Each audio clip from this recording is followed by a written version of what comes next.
dengan kuliah. Kuliah tuh kalau memang dana kita pas-pasan, fokus saja kuliah, jangan macem-macem. Kadang-kadang sudah dana pas-pasan gitu kan, kepinginnya beli itu, beli ini, main game, atau beli yang lain-lain. Jadi terkendala dari... Assalamualaikum warahmatullahi wabarakatuh. Halo pemirsa setia Linggo Pos Online, jumpa lagi bersama kami dalam program Opini Obrolan Penting Terkini. Kali ini kita kedatangan seorang tamu yang bergelar doktor atau S3, namun beliau ini memiliki latar belakang pekerjaan sebagai tukang ojek. Dia adalah Dr. Imam Asrori, SPDI, MPD, MPD. Penasaran dengan kisah Pak Imam? Langsung saja ikutin saya, kita akan berbincang-bincang dengan Pak Imam. Yuk! Berikut saya akan bacakan profil dari narasumber kita pada hari ini. Beliau adalah Dr. Imam Asrori, SPDI, MPD, MPD, lahir di Musirawas pada tahun 1989, penulis beragama Islam, lahir dari pasangan dari Ibu Onah dan Bapak Abdul Muin. Penulis memiliki 3 bersaudara, pertama kakak perempuan yang bernama Juwaria, yang kedua penulis sendiri, dan yang ketiga adik laki-laki bernama Romianto. Saat ini penulis sudah berkeluarga dengan perempuan bernama Sriwijaya Endang Aprilia dan telah dianugerahi anak satu bernama Milka Lajana Hafiza Asrori. Riwayat pendidikan, memulai pendidikan di SD Negeri 2 Leban Jaya Musirawas dari tahun 1994 sampai dengan 2000, kemudian lanjut ke SMP Negeri 4 Leban Jaya Musirawas dari 2001 sampai 2004, SMA di Pondok Pesantren Abdul Biat Bakalan Wonodadi Blitar, Jawa Timur dari tahun 2005 sampai dengan 2008. Selanjutnya untuk S1, beliau melanjutkan di S1 PAIS Bumi Selampari Lubuk Linggau, Sumatera Selatan dari 2008 sampai dengan 2012. Kemudian dilanjutkan dengan S2 Manajemen Pendidikan Universitas Bengkulu dari tahun 2013 sampai dengan 2025. Lanjut lagi di S2 mengambil PAI di Universitas Islam Nusantara Al-Azhar Lubuk Linggau dari 2017 sampai dengan 2020. Kemudian untuk S3-nya beliau mengambil PAI di Universitas Islam Negeri Fatmawati Soekarno Bengkulu, tamat pada tahun 2024. Untuk riwayat pekerjaan, beliau memulai dengan menjadi staf tata usaha atau TU di SD Negeri 2 Leban Jaya Musirawas dari 2013 sampai dengan 2014. Kemudian guru tidak tetap di MAN Negeri 2 Lubuk Linggau, Sumatera Selatan dari tahun 2014 sampai 2023. Selanjutnya beliau menjadi guru PPK di MAN 1 4 Lawang pada tahun 2023 dan saat ini beliau menjadi guru PPK di MAN Negeri 2 Kota Lubuk Linggau. Saat ini saya sudah bersama dengan Bapak Dr. Imam Asrori, SPDI, MPD, MPD.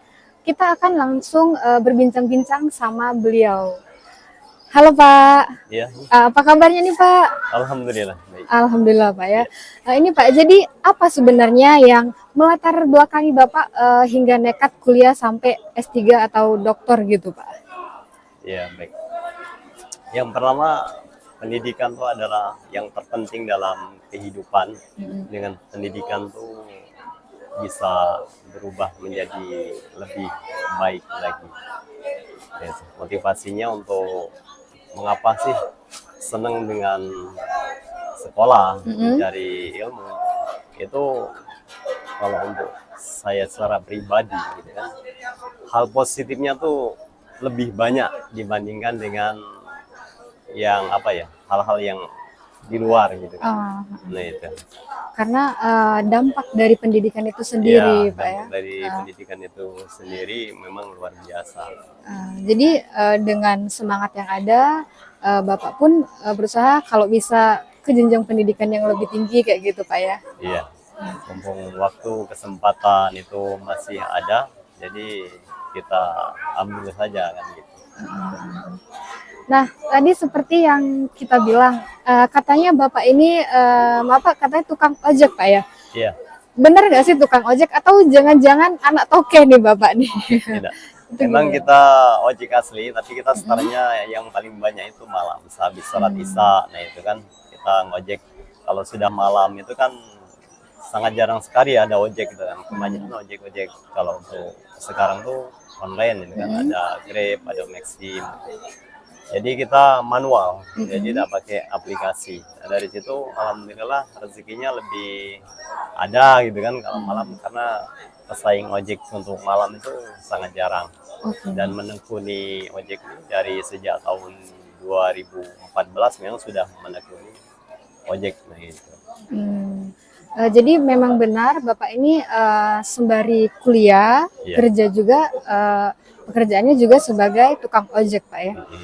Itu gimana Pak, apa perjalanannya semasa ngojek dan kuliah itu bagaimana cara membagi waktu untuk bisa fokus ke bidang pendidikan sembari ngojek gitu?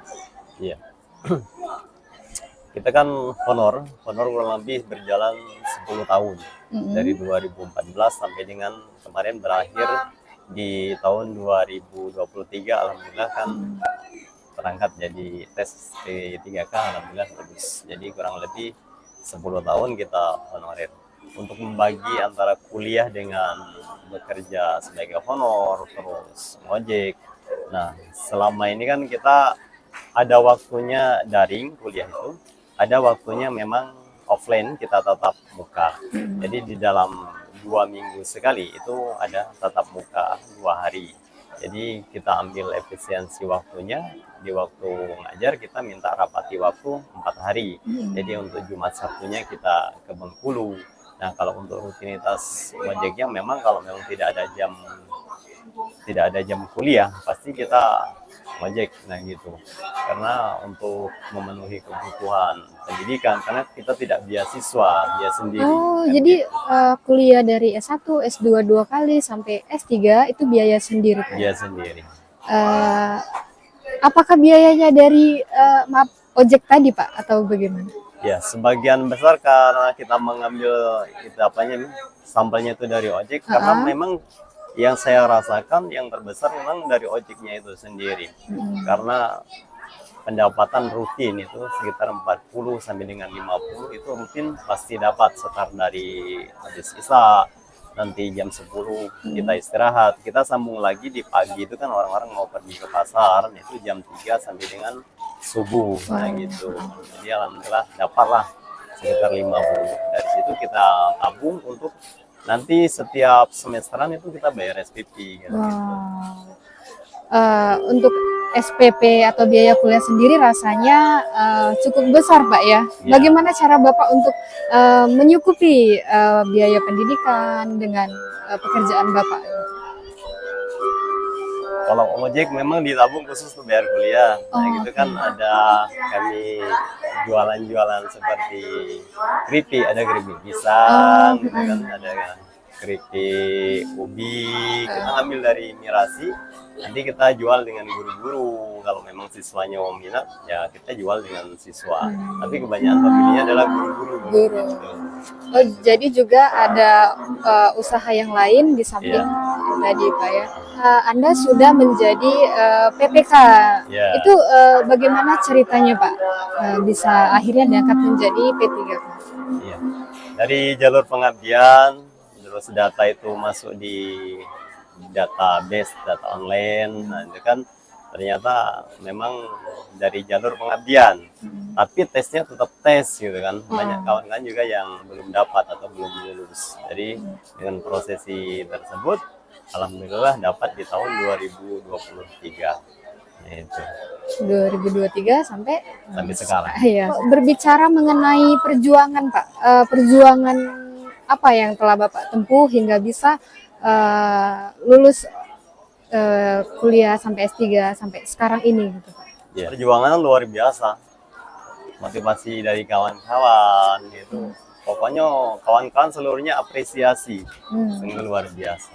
Dari situ kawan-kawan tuh bilang ternyata pendidikan itu, orang yang sekolah itu tidak harus terlahir dari orang kaya, terus mereka cerdas ataupun pintar.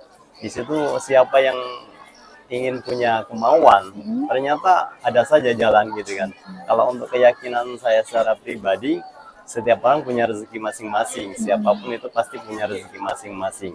Rezeki itu akan cukup bagi kita sesuai dengan kebutuhan kita. Sesuai Nah gitu. Dari akhirnya seiring waktu akhirnya bisa melewati berbagai kesulitan dan rintangan Iya, itu hingga benar. detik ini, Iya, Pak iya. ya. Melalui kisah Anda ini, Pak, saya rasa sangat inspiratif, Pak ya. Iya, Apa yang ingin Bapak sampaikan ke masyarakat kita, Pak? iya. Kepada masyarakat luas, terus kepada adik-adik yang ingin melanjutkan ke jenjang pendidikan berikutnya, intinya seseorang itu harus fokus kepada satu tujuan. Seperti misalnya kita niatnya mau makan, tentunya kita ambil piring, sendok, nasi dan lauk, kita duduk makan. Pasti makan itu terlaksana. Begitu juga dengan kuliah. Kuliah itu kalau memang dana kita pas-pasan, fokus saja kuliah, jangan macam-macam. Kadang-kadang sudah dana pas-pasan, gitu kan, kepinginnya beli itu, beli ini, main game, atau beli yang lain-lain. Jadi terkendala dari fokusnya tadi, jadi tidak akan tercapai.